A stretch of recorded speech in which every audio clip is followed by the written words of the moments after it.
Hey guys, I'm Lacey Stevens with Fit by 50 Plus. I have a question for you. Have you ever wondered how many calories your body burns in a day?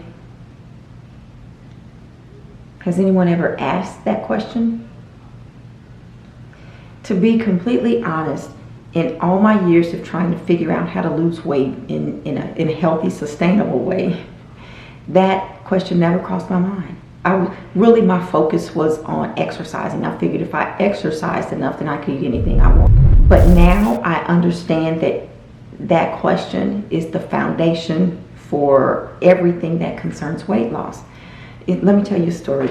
And this was just a couple of weeks ago. I met a young lady and we started talking, and she was asking height and weight. It turned out we were the same height, and that's part of why we started talking.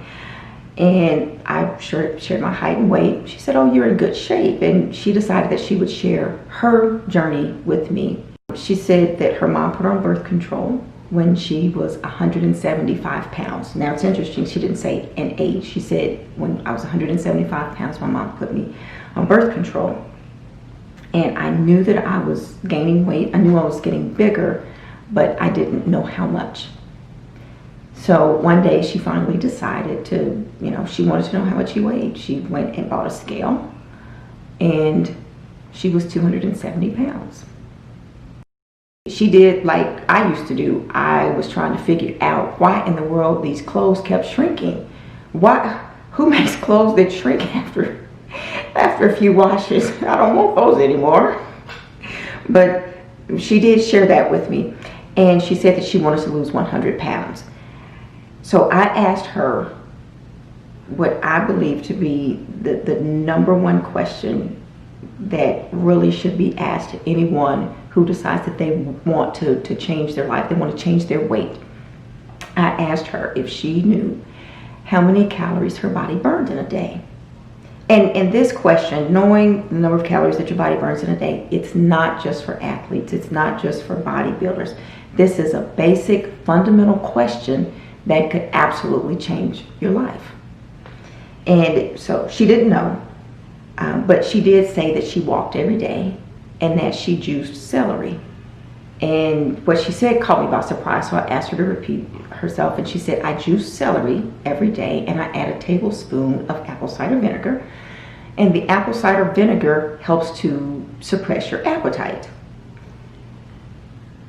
So I asked her, "Is that healthy?" And she never answered. She never said yes or no. But she gave me the amount of weight that she had lost. And she said she had lost about 14 pounds since she started. And I said, "Okay, that's interesting. Over what time period?" And she said 2 to 3 weeks. Now, I love math. So I just started doing the calculations in my head. I gave her the benefit of the doubt. So I figured if you lost 14 pounds in 2 weeks, which is 14 days, then that's a pound. To lose 100 pounds, so then it would take you 100 days if you were able to sustain the same rate to lose 100 pounds. So 100 days of juicing celery and adding apple cider vinegar. I'm not a nutritionist, I'm not a doctor, but that just doesn't sound healthy to me. Because when you think about it, how many calories are in celery? So my question is this sustainable?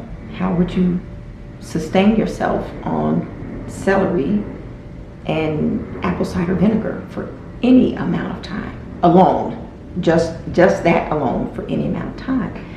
Because when you start on a new workout program, some workout programs have eating programs that come along with it, and I have yet to run into one where the jump start, which is that usually that first week of the program, where they want you to get in the habit of eating a certain way, they want you to get in the habit of eating certain foods, and they're dropping those calories to help jump start your weight loss. And I haven't seen any that have a new person eating less than 1,200 calories a day for more than 7 days, because you start to get into the area of you start to run into some health issues when that happens. And when you think celery, I mean, there's nothing there. And that's 1,200 calories a day. So when you think even 900 calories a day you'd need to be supervised by a medical professional, because your body, when you start to cut calories like that, when the intake drops to levels that are that low, your body basically becomes your superhero. And it says, don't worry, Pam, don't worry, Jeff, I'll save you. And your body will actually start to it'll slow your metabolism, so that what you are taking in, it can stretch out as far as possible. And if that's not enough, then it'll start to it'll start to use the nutrients that are already contained in your body, in your muscle, and in your fat. And I know a lot of people want to lose fat, but when you think that, you're hurting yourself by not eating at all, your body says, oh, well, I'll save you. I'm going to help you hang on for as long as you can at this pace. And when you think of dieting, and that's why I don't like dieting, especially yo-yo dieting. You lose a big amount of weight pretty quickly, and you go back to eating, you go back to the same habits, you go back to the same weight. Well, if you have been on some type of an eating plan or diet that has deprived you, and it's deprived you to the point where your body starts to consume the protein, the muscle that's in your body, then when you do gain weight and you try to lose again, it seems like each time it becomes harder and harder. That's because muscle burns fat.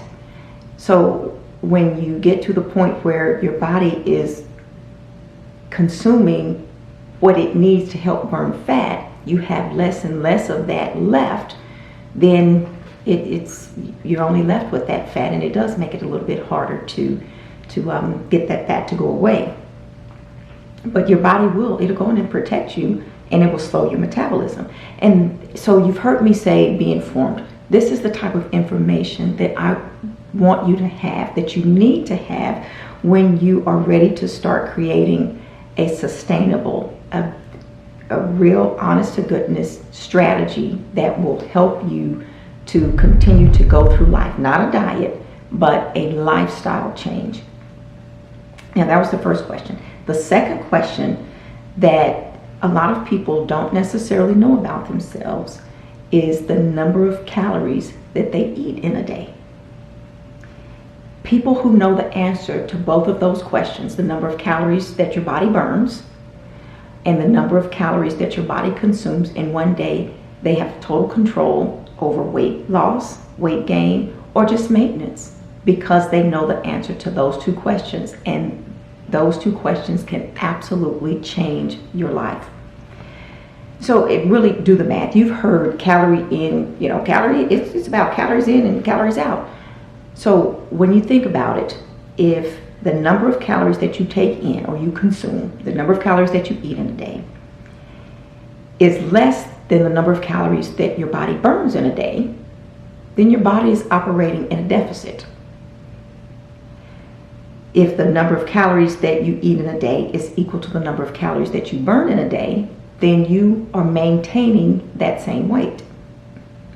But if the number of calories that you eat in a day is greater than the number of calories that your body burns in a day, then you start to gain weight.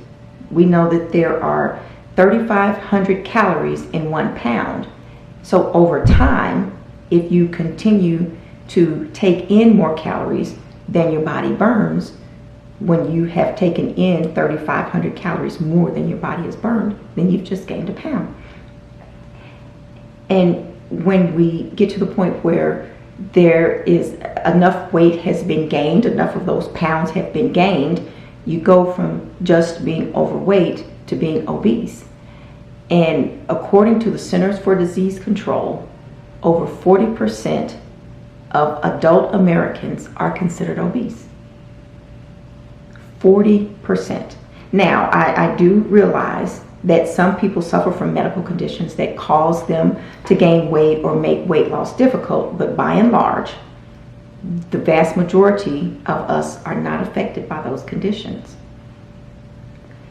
And when you think about it, this will help to put it in perspective. As of 2018, in the United States, the weight loss market was estimated at $72 billion, billion with a B, $72 billion. Now, I'm not throwing shade because I know that there were years and years that I helped contribute to that number.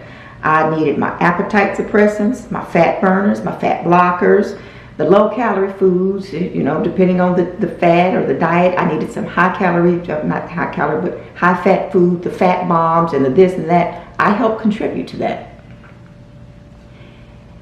But when you think about $72 billion weight loss market in the United States, and more than 40% of adults, and the age is 20 and older, adults 20 and older in the United States are obese. I'm not even talking about just overweight, but obese. Something's not connecting. Where there's a big misconnect here, and what I want to do is help guide you through to make that connection. And one thing that is really alarming is the fact that obesity is one of the modifiable risk factors for heart disease. Now, when I say obesity, let me backtrack. The Centers for Disease Control defines obesity in adults as a person 20 years old or older with a BMI or body mass index of 30 or greater. Now, I say that with this caveat. The BMI, for the most part, just takes into account your height and your weight. So a person who is muscular, depending on their height, could still be considered obese. And we know that I'm not necessarily talking to people who fall into that category, because if you're a solid muscle, then you don't need to lose any weight. But just keep that in mind. And I really want to just touch on this point for a minute, because obesity is one of the underlying health conditions that the CDC has identified as causing a more severe illness if a person contracts COVID-19. So, and the reason I say that is because we know that obesity, by and large, is controllable. I don't know if we're in the second wave, the second spike, or we're still in the first one. Regardless, it's still here, and it continues to get worse. The numbers get worse every day, and people who are obese will, if they contract COVID-19, according to the CDC, will likely suffer more severely with that particular illness.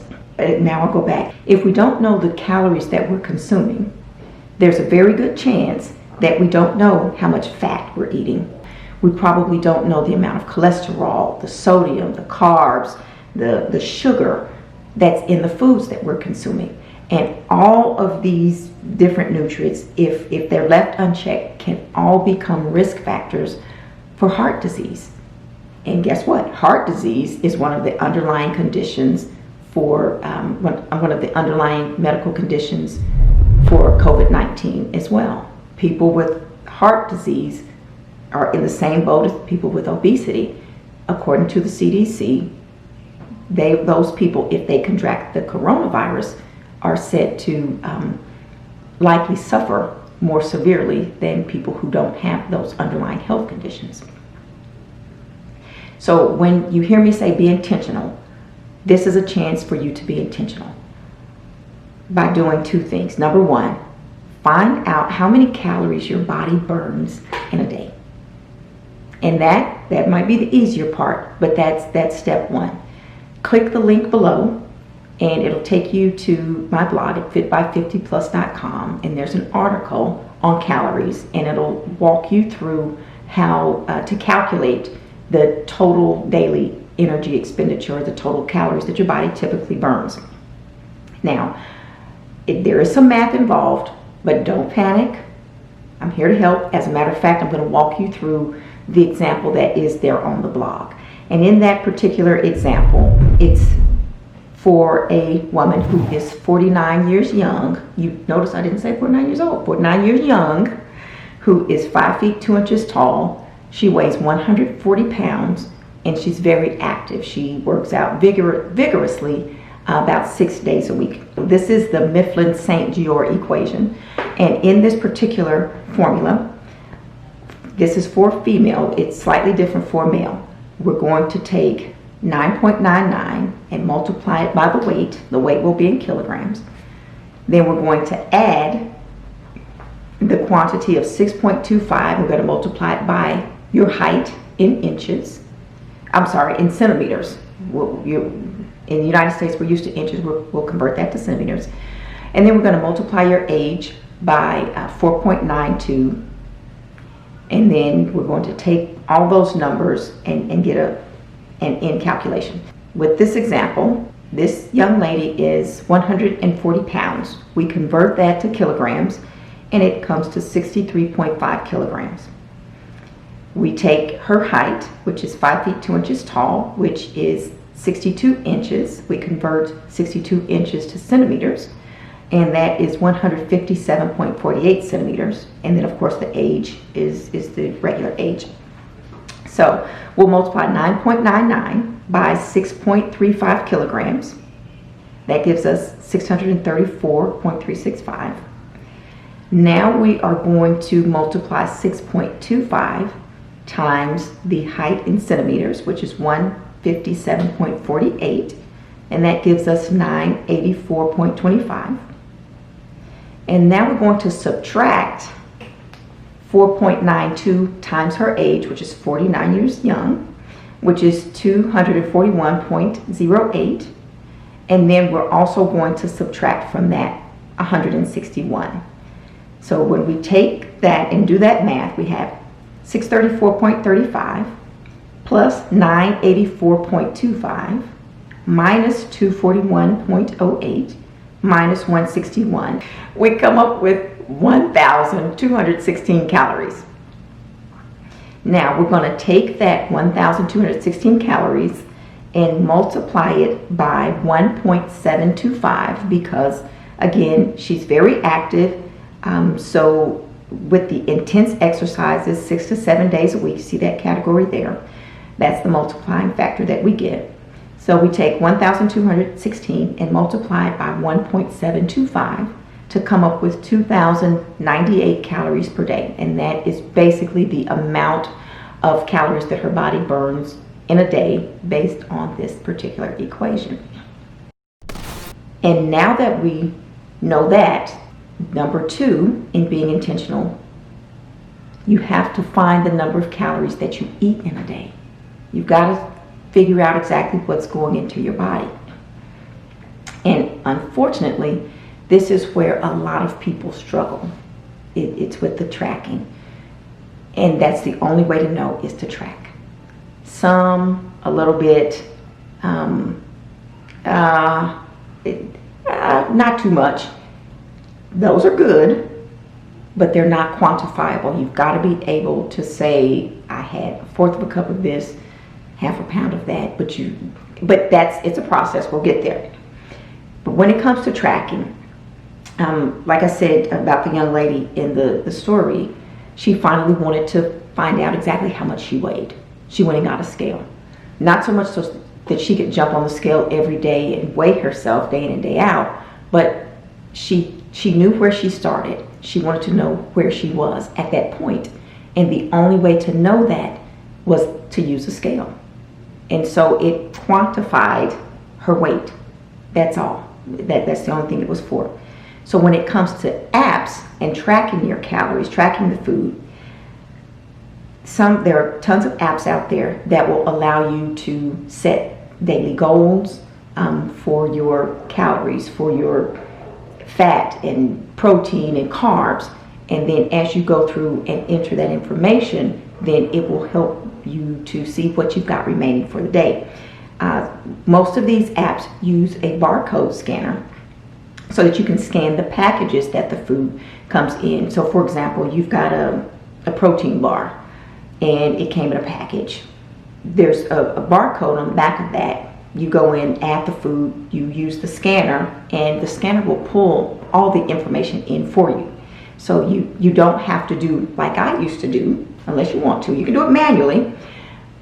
I used to actually go in every day, every meal, everything that I drank, I would actually write it down. So I've got notebooks and notebooks of, okay, this is what I ate, this is how much I ate, and it's handwritten. And I finally made the transition, and it has been an absolute lifesaver because it frees up so much time. It's instant, it's accurate, and it gives you so much more information. So in addition to the calories, fat, carbs, protein, it breaks down the fat so that you know the good fat versus the bad fat. If you've got a goal set, some of the apps will let you set a goal for the amount of fiber and vitamin C and different micronutrients as well. So I highly recommend using an app to track. And these apps, of course, some foods don't come with bar scanners.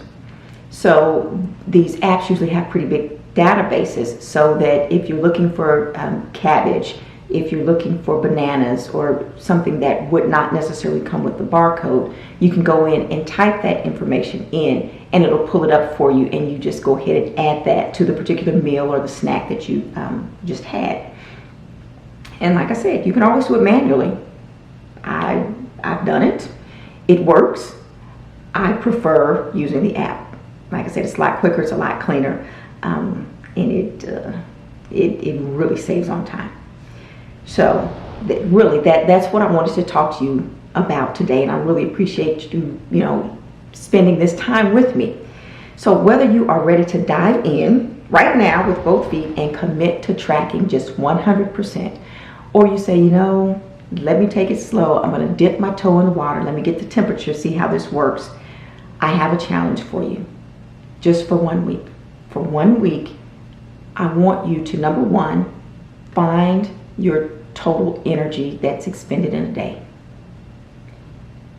Like I said, click the link. It'll take you to my site.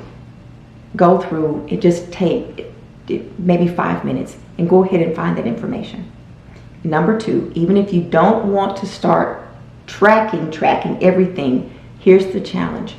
For 1 week, just write down everything you eat. Write down everything you eat and drink for 1 week.